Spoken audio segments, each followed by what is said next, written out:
Bonjour, dans cet épisode nous allons voir une petite vue d'ensemble des objets dont nous allons parler. Les objets qu'étudie la géométrie analytique, les objets les plus simples, il y en a d'autres, ce sont principalement des objets plats et des objets ronds. Alors, qu'est-ce qu'on entend? On veut en géométrie analytique parler de droite en dimension 2, de plan en dimension 3, de cercle et de sphère. Et puis on veut faire ceci à l'aide d'équations ou de propriétés. Ces objets donc dont nous allons parler, on voit qu'on peut les partager en deux catégories. D'abord les objets plats. Alors les objets plats, il y a bien sûr les droites. Alors pour donner une droite, on peut se servir de l'axiome numéro 1 de la géométrie euclidienne, qui est que par deux points distincts passe une et une seule droite. On peut aussi caractériser une droite d'une autre façon en donnant un point et un vecteur sur cette droite. Ça c'est possible. Ça revient au même. Donner deux points distincts, ça revient à donner un vecteur, et donner un vecteur, ça revient à donner deux points distincts à partir d'un seul point. Donc ça c'est le premier objet de type plat que nous allons étudier. Un deuxième objet, c'est ce qu'on peut appeler un hyperplan, un pensée-plan. Pensée-plan pour le moment, mais c'est une notion plus générale, c'est la notion d'hyperplan. Alors un hyperplan en dimension n, c'est donné par n points indépendants. C'est-à-dire aucun moyen de les rendre alignés, aucun moyen de les rendre... comme on va voir la caractérisation suivante, un point et n-1 vecteur libre, ça revient au même. Si on se donne n points indépendants, on peut fixer un point et regarder tous les vecteurs qui partent de ce point et qui arrivent à un autre point, et ça nous donne des n-1 vecteurs. Alors on souhaite que ces vecteurs soient libres, forment une famille libre, donc qu'il n'y ait pas d'informations superflues. Donc ça caractérise totalement un hyperplan. Mais on peut faire mieux, beaucoup plus économique que de prendre, je sais pas, en dimension 10, prendre un point et 9 vecteurs. On peut prendre un point et un seul vecteur qui lui est perpendiculaire, à l'hyperplan. Donc en dimension 3, au lieu d'avoir un point et deux vecteurs libres, on peut prendre un point et un vecteur perpendiculaire. De façon plus générale, ces deux types d'objets sont des cas particuliers de ce qu'on appelle des sous-espaces affines. Alors un sous-espace affine, c'est en gros un objet qui est déterminé par des points et des vecteurs. Un point et des vecteurs. Alors des points indépendants, ou un point et des vecteurs représentables sur ce sous-espace affine, ou un point et des vecteurs perpendiculaires à ce sous-espace affine. Voilà. Donc ça caractérise un peu les espaces affines. Ce sont des généralisations de notions de droite, de plan, d'hyperplan. Parmi les objets ronds, alors objet rond, on veut que ça ressemble en fait à un cercle, à une sphère. Une hypersphère, donc ce qu'on veut généralement, si on veut parler de cercle en dimension 2 ou de sphère en dimension 3, on parle d'hypersphère en dimension quelconque, c'est donné par un centre et un rayon. Donc si on donne le centre et le rayon, on donne l'hypersphère. C'est un lieu géométrique, c'est le lieu des points qui sont situés à une distance fixée, r, du centre. Alors si on veut parler de cercle en dimension 3, on est obligé de prendre l'intersection d'une sphère et d'un plan. Donc un hypercercle, pourrait-on dire, c'est l'intersection d'un hyperplan et d'une hypersphère. Et puis plus généralement, si on intersecte une hypersphère avec un sous-espace affine, on obtient des notions de cercle de dimensions différentes. Alors il faut comprendre un point important, c'est dans tout ce qu'on dit, distinguer bien en dimension et deux dimensions. Alors ça paraît rien, mais la différence est énorme.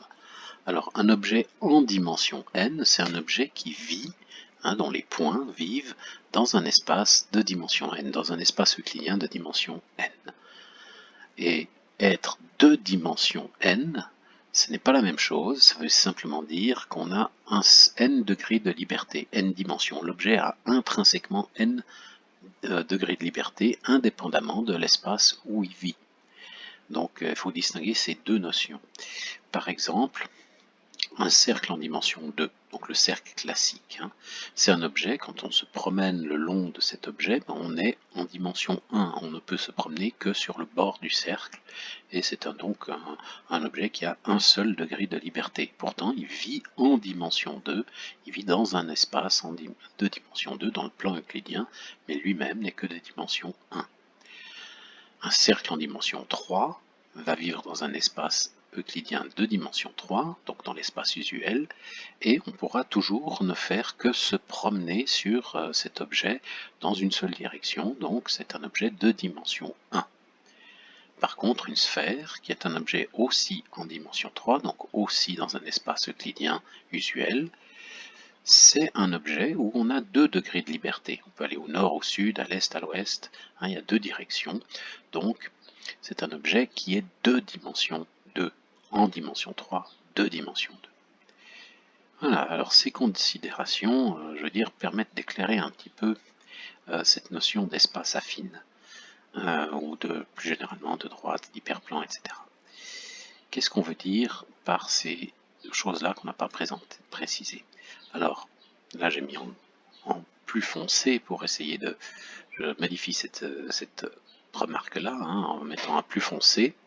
Alors, un espace affine de dimension k, donc son degré de liberté, en dimension n, là où il vit, c'est caractérisé par, alors k plus un point indépendant. Donc un plan est caractérisé par 3 points, une droite par 2 points, etc. Un point et k vecteurs libres qui sont représentables sur cet espace. Donc on prend une famille de k vecteurs qui forment une famille libre, et un point, et on peut construire l'espace affine de dimension k. Le k, c'est l'ensemble des directions, si vous voulez, de liberté, les degrés de liberté. Donc c'est l'ensemble des directions où on peut se déplacer. Donc ce sont ces vecteurs libres. Et réciproquement, d'une autre façon, on peut donner un point et n-k vecteurs libres qui lui sont perpendiculaires, à cet espace. C'est-à-dire, ce sont les directions où on n'a pas le droit de se déplacer. Voilà, donc ça précise un peu, disons, la notion d'espace affine. Alors maintenant, ces différents objets, on va voir, donc, qui portent des noms différents selon les dimensions, voir ce qu'ils sont réellement. Alors, si l'espace est en... Voilà, ici dans cette colonne, on spécifie les dimensions de l'espace sous-jacent, hein, c'est-à-dire là où ça vit. Alors, on a plus l'habitude de la dimension 2 et de la dimension 3. J'ai mis les dimensions 1 et 4, mais ça marche en n'importe quelle dimension. Alors, une droite, en fait, reste toujours une droite. Hein, c'est donc c'est des objets qui ont un seul degré de liberté, donc ce sont des objets de dimension 1, quel que soit l'espace dans lequel ils vivent, dans lequel elles vivent, ces droites. Les hyperplans, donc ce sont des généralisations de plans, c'est des objets auxquels il manque une dimension, si on veut, on interdit un degré de liberté.